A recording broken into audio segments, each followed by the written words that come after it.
Continue to walk through today's video. In today's video, I picked up this auto-vox wireless backup camera kit. I've already had this open, so of course, once you open something, it never goes back in the box properly. So I'm gonna open this up. Comes with your camera mount, which is built in here, which just attaches to your original setup of your mirror, which is good because my mirror is useless. Move this thing here. We got all of our attachments, which this is the camera,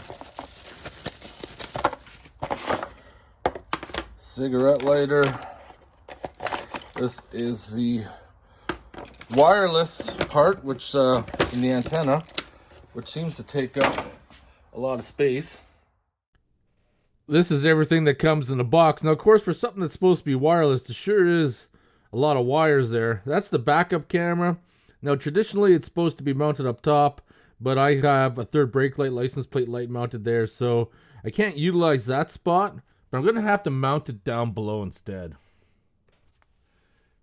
I think putting it there will work. About to find out. First things first, get the camera mounted up, see how it's going to look. I also loosen off the bolts off the license plate mount. That way I could flip it out a little bit easier instead of trying to fight. Getting everything on. Tighten up the bolts so it's nice and snug. The second part is, that's your wire connection that's going to go into the wireless remote box. So I'm feeding that up behind the license plate. So this is where the fun begins. I'd ran a reverse light and the license plate light wire behind the tailgate table, so have to be in the process to remove all that, get it out of the way. Now this is what I was saying, for wireless setup, that's a lot of wire, so I have to fish that through the tailgate and get up to where the license plate wire mount is, because if I ever have to change my tire, I have to be able to disconnect it there. So that's what I did right there. I ran it alongside the license plate wire mounts through the tailgate, silicone the hole, and now I need to tap the two wires, which one is a positive, one is a ground. There's only two wires you have to connect besides for the camera into that box, but it has two-way sticky tape, so I'm hoping I'm just going to be able to stuff it in there, and then the signal will be able to trace back. And then I'm going to utilize the ground off one of those studs inside. So the power wire that I'm using to tap into is for a reverse backup light that comes on. I put in reverse. That's the green wire right there that goes up to my light. Now, some people aren't going to like that. I use that kind of connection, but I taped it up. As long as it's not weathered, they're fine. Now I got to get the ground in there off that stud.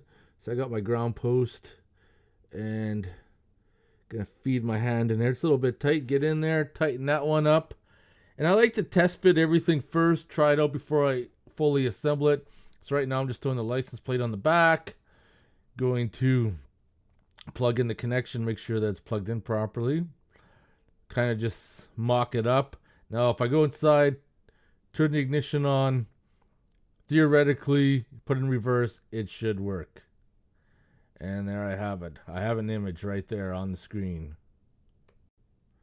Then once you're happy with the setup, of course, hook everything back up for real, and then test it again, adjust the camera, make sure everything is set up to the way that you want it. Put it in reverse. Takes a couple seconds to come on. But I think I got the camera lined up right where I want it.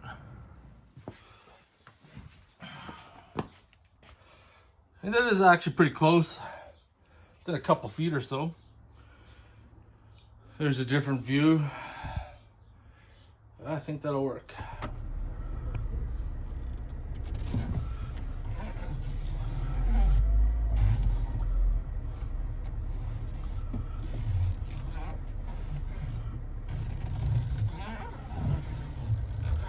Picture quality seems good.